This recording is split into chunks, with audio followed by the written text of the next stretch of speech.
Hello guys, welcome back to சிலோட் videos. இந்த வீடியோவில் நம்ம ஒரு கார் ரெண்டல் பிஸ்னஸ் பற்றி நம்ம பார்க்க போகிறோம். ஸோ நார்மலாக பார்த்தீங்கன்னா டீ-போட் கார்ஸ் ரெண்ட் கொடுப்பாங்க.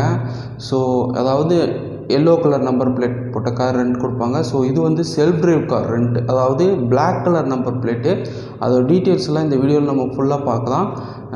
இன்னும் நம்ம சேனலை நீங்கள் சப்ஸ்கிரைப் பண்ணலைன்னா நம்ம சேனலை சப்ஸ்கிரைப் பண்ணிக்கோங்க. அப்படியே பெல் ஐக்கான் எனேபிள் பண்ணி வச்சுக்கோங்க. அப்போ தான் நாங்கள் போகிற அடுத்த வீடியோ உங்களுக்கு நோட்டிஃபிகேஷன் வரும். ஸோ வாங்க இப்போ வீடியோக்குள்ள போகலாம். ஸோ இந்த செல்ஃப் டிரைவ் கார் ரெண்டல் அப்படின்னா என்ன அப்படின்னு சொல்லி உங்களுக்கு நிறைய பேருக்கு தெரிஞ்சிருக்க வாய்ப்பு இல்லை. ஸோ இப்போ அது டெவலப் ஆகிட்டு வந்துட்டுருக்க ஒரு பிஸ்னஸ் அது. ஸோ அது என்ன அப்படின்னு சொல்லி நான் ஃபஸ்ட்டு சொல்லிடுறேன். ஸோ கார் ரெண்டல் அப்படின்னாலே மோஸ்ட்டாக எல்லாத்துக்கும் தெரிஞ்சது பார்த்திங்கன்னா ஒரு டீ-போட் கார், அதாவது எல்லோ கலர் நம்பர் பிளேட்டில் ஒரு கார் இருக்கும். ஸோ அவங்க டிரைவரோடு வருவாங்க, நம்மளை கூட்டிகிட்டு போயிட்டு நம்ம எந்த இடத்துக்கு போகணுமோ அந்த இடத்துக்கு போயிட்டு நம்ம திரும்பி வந்துடலாம். ஸோ இப்படி தான் கார் ரெண்டல் கொடுப்பாங்க. ஸோ இது செல்ஃப் டிரைவ் கார் ரெண்டல் அப்படின்னா என்னென்னு சொல்லி பார்த்தீங்கன்னா, அந்த கார் பிளாக் கலர் நம்பர் பிளேட்டில் பிளாக் கலர் நம்பர் பிளேட்டில் கலர் நம்பர் இருக்க ஒரு கார், சரிங்களா?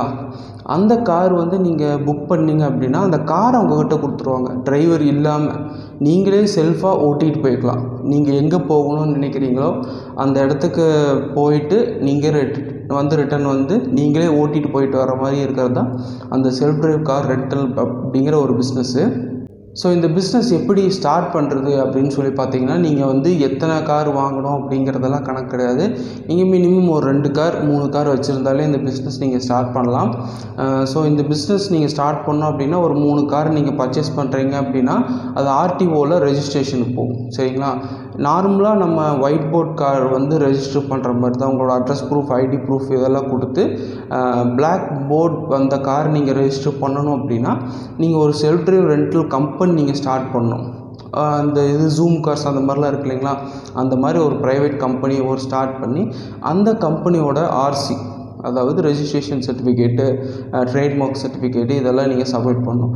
சப்மிட் பண்ணிங்க அப்படின்னா உங்களுக்கு பிளாக் கலர் நம்பர் பிளேட் உள்ள ஒரு செல்ஃப் டிரைவ் கார் ரெண்டல் பிஸ்னஸுக்கு தேவையான ஒரு ரெஜிஸ்ட்ரேஷனை நீங்கள் ஆர்டிஓவில் நீங்கள் ரெஜிஸ்டர் பண்ணிக்கலாம். ஸோ இப்போ உங்களுக்கு ஒரு கொஸ்டின் தோணலாம், ஏன் நம்ம பிளாக் போர்ட் நம்பர் போட்ட காரில் தான் ஸ்டார்ட் பண்ணுமா, ஒயிட் போர்ட் கார் நம்ம ஸ்டார்ட் பண்ணக்கூடாதா அப்படின்னு கேட்கலாம். ஸோ ஒயிட் போர்டில் நீங்கள் அதை பண்ணிங்கன்னா அது லீகலாக பண்ணணும் அப்படின்னு சொல்லி பார்த்தீங்கன்னா நீங்கள் ப்ராப்பராக பிளாக் போர்ட் ரெஜிஸ்டர் பண்ண கார் தான் நீங்கள் செல்ஃப் டிரைவ் ரெண்டலுக்கு கொடுக்கணும். ஸோ புது கார் தான் வாங்கணுமா, செகண்ட் ஹேண்ட் கார் வாங்கக்கூடாதா நிறைய பேர்த்துக்கு டவுட் இருக்கும்.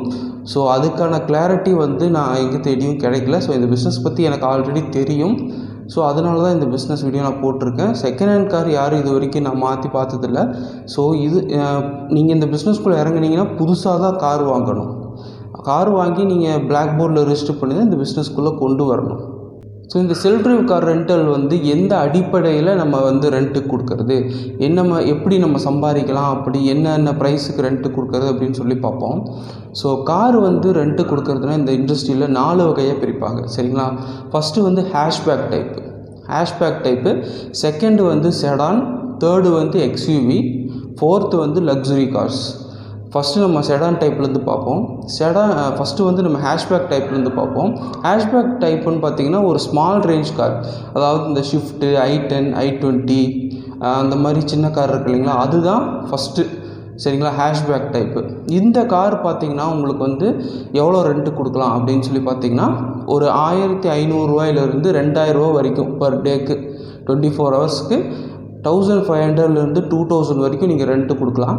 ஸோ அது அந்த காரோட மாடலை பொறுத்து ரேட் டிஃபர் ஆகும். ரொம்ப முன்னாடியான மாடல்னால் 1500, 1600 கொடுப்பாங்க. ஸோ இப்போ லாஸ்ட் இயர் தான் இந்த கார் வாங்கலாம் அப்படின்னா 2000 அந்த மாதிரி கொடுப்பாங்க. செகண்டு பார்த்திங்கன்னா செடான் டைப் கார்னால் என்ன அப்படின்னு சொல்லி பார்த்தீங்கன்னா இந்த ஷிஃப்ட் டிசையரு, அப்புறம் ஹோண்டா சிட்டி, ஹோண்டா சிவிக் அந்த மாதிரி இருக்கு இல்லைங்களா, ஒரு மிட்ரேஞ்ச் கார். இதெல்லாம் பார்த்திங்கன்னா செடான் டைப் கார். இதெல்லாம் பார்த்திங்கன்னா உங்களுக்கு 1500லேருந்து 2500 வரைக்கும் ரேட்டு கொடுப்பாங்க. அதுவும் மாடலை பொறுத்து ரேட் மாறும், பர் டே ரேட்டு. அப்புறம் நெக்ஸ்ட்டு பார்த்திங்கன்னா எக்ஸ்யூவி கார்ஸ் பார்த்திங்கன்னா ஒரு 7 சீட்டர் 8 சீட்டர் கார்.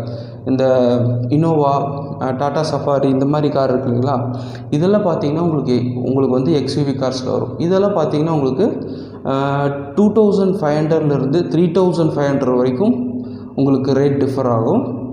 அப்புறம் பார்த்தீங்கன்னா லக்ஸுரி கார்ஸ்னால் ஆடி, BMW, மெர்சிடிஸ் இந்த மாதிரி கார்ஸ்லாம் இருக்கு இல்லைங்களா, இதெல்லாம் வந்து லக்ஸுரி கார்ஸ். இதெல்லாம் பார்த்தீங்கன்னா உங்களுக்கு வந்து மோர் தென் 4000, 5000, 10,000, 15,000 கூட கார்ஸ் இருக்குது. ஸோ இந்த மாதிரி வந்து கொடுப்பாங்க. இதுதான் வந்து ரேட் ஃபிக்ஸிங். ஸோ இப்போ பேசிக்காக நிறைய பேர்த்துக்கு டவுட் இருக்கும். ஸோ இப்போ முன்னாடி வந்து நம்ம ரேட்டெல்லாம் பார்த்துட்டோம்.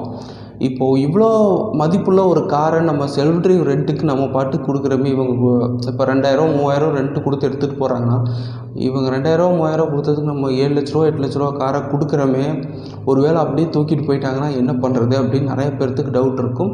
ஸோ எஸ், இந்த பிஸ்னஸில் வந்து பேசிக்காகவே ரிஸ்க் இருக்குது. ஸோ அந்த ரிஸ்க்கை ஓவர் கம் பண்ணுறது எப்படி அப்படின்னு சொல்லி பார்த்தீங்கன்னா, இப்போது நீங்கள் உங்களோட பிஸ்னஸ் ஸ்டார்ட் பண்ணதுக்கப்புறமா கொஞ்சம் விளம்பரப்படுத்திட்டு உங்களுக்கு கஸ்டமர் வர ஆரம்பித்தாங்க அப்படின்னா, நீங்கள் எப்படி ரெண்ட்டு கொடுக்கணும் அப்படின்னு சொல்லி பார்த்தீங்கன்னா, இப்போ யாராச்சும் வர்றாங்கன்னா மோர் தென் 18 வயசு, சில கம்பெனிஸ்லாம் 21 இயர்ஸுக்கு மேலே இருக்கிறவங்களுக்கு தான் இந்த மாதிரி கார்ஸ்லாம் வந்து ரெண்ட்டுக்கு கொடுக்குறாங்க.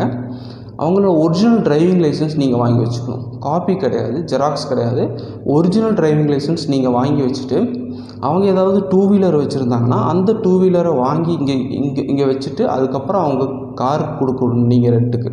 அவங்க கார் ரிட்டன் கொடுக்கும்போது நீங்கள் அவங்களோட ஒரிஜினல் டிரைவிங் லைசன்ஸும் 2 வீலரும் நீங்கள் ரிட்டன் கொடுத்துடலாம். அப்படி 2 வீலர் இல்லை அப்படின்னா நீங்கள் 5000 ருபீஸ் டெபாசிட் அமௌண்ட் முன்னாடியே வாங்கிக்கணும். அந்த மாதிரி வாங்கிட்டு தான் நீங்கள் காரை ரெண்ட்டுக்கு கொடுக்கணும். ஸோ அப்படி மட்டும் கொடுத்தா மட்டும் தூக்கிட்டு போக மாட்டாங்களா அப்படின்னு நீங்கள் நினைக்கலாம். ஸோ இந்த பிஸ்னஸ் நீங்கள் ஆரம்பிக்கணும் அப்படின்னு தெரிஞ்சவொடனே எல்லா வகையிலையும் நீங்கள் வந்து ரிசர்ச் பண்ணணும். இப்போது அந்த காரில் பார்த்தீங்கன்னா, நீங்கள் பிஸ்னஸுக்கு கொடுக்குற காரில் ஒரு ட்ராக்கிங் டிவைஸ் வந்து நீங்கள் போலீஸ் பர்மிஷன் வாங்கி ட்ராக்கிங் டிவைஸ் வந்து நீங்கள் ஃபிக்ஸ் பண்ணணும். ஃபிக்ஸ் பண்ணிட்டீங்க அப்படின்னா அந்த கார் எங்கே இருக்குது அப்படிங்கிறத வந்து ஈஸியாக அவங்களால கண்டுபிடிச்சிட முடியும். ஒரு வேளை அவங்க தூக்கிட்டு போயிட்டாலும் நீங்கள் ஈஸியாக ட்ராக் பண்ணி கண்டுபிடிச்சிடலாம். இப்போ கார் வாங்கிட்டு போகிறாங்க, ஆக்சிடெண்ட் பண்ணி திரும்பி கொண்டு வராங்க அப்படின்னா, அந்த ஆக்சிடெண்ட் பண்ணுறதுக்கு என்ன செலவாகுதோ அந்த செலவை நீங்கள் அவங்கக்கிட்ட அந்த சார்ஜை நீங்கள் அவங்கக்கிட்ட வாங்கிட்டு தான் நீங்கள் அவங்கள விடணும். ஸோ அப்படி பண்ணால் தான் இந்த பிஸ்னஸ் ரன் பண்ண முடியும். ஸோ இதுதான் அந்த பிஸ்னஸோட பேசிக் ரூல். ஸோ இந்த செல்ஃப் டிரைவ் கார் பிஸ்னஸ் பற்றி நான் இந்த வீடியோவில் நான் உங்களுக்கு டீட்டெயிலாக சொல்லியிருக்கேன்னு நினைக்கிறேன். ஸோ அந்த இன்ஃபர்மேஷன் உங்களுக்கு போதுமானதாக இருக்கும்னு நினைக்கிறேன். ஸோ உங்களுக்கு வேறு ஏதாவது இன்ஃபர்மேஷன் தேவைப்பட்டாலும், உங்களுக்கு வேறு ஏதாவது டவுட் இருந்தாலும் கீழே கமெண்ட் செக்ஷனில் கமெண்ட் பண்ணுங்கள். அப்படி இல்லைன்னா என்னோடய காண்டாக்ட் நம்பர் இருக்குது, எனக்கு கால் பண்ணி உங்களுக்கு என்ன சந்தேகமோ அதை கேட்டுக்கலாம். ஸோ இந்த பிஸ்னஸ் வந்து ஒரு வேகமாக வளர்ந்துட்டு வர ஒரு பிஸ்னஸ். இப்போது பெரிய பெரிய சிட்டிஸில் தான் இருக்குது. சென்னை, மும்பை, டெல்லி, அப்புறம் பெங்களூர், இந்த மாதிரி பெரிய பெரிய சிட்டிஸில் தான் இருக்குது. ஸ்மால் டவுன்ஸில் எல்லாம் இந்த பிஸ்னஸ் வந்து அவ்வளோவா இன்னும் வரல. அதாவது கோயம்புத்தூர், மதுரை இந்த மாதிரியான ஒரு ஊர்லையெல்லாம் வந்து இன்னும் இந்த மாதிரி பிஸ்னஸ் வந்து வரல, மேக்ஸிமம் வரல. இப்போ ஸ்டார்ட் பண்ணியிருக்காங்க, மேக்ஸிமம் வரல. ஸோ இது ஒரு நல்ல ஆப்பர்ச்சுனிட்டி. உங்களுக்கு ஒரு புது பிஸ்னஸ் இண்டஸ்ட்ரியில் நீங்கள் வந்து நுழைஞ்சு நீங்கள் இந்த பிஸ்னஸ் சக்ஸஸ் பண்ணுறதுக்கு ஒரு நல்ல ஆப்பர்ச்சுனிட்டி. ஸோ இந்த வீடியோ உங்களுக்கு யூஸ்ஃபுல்லாக இருக்கும்னு நினைக்கிறேன். இன்னும் ஒரு வித்தியாசமான வீடியோவில், பிஸ்னஸ் வீடியோவில் உங்களை வந்து மீட் பண்ணுறேன். பாய்.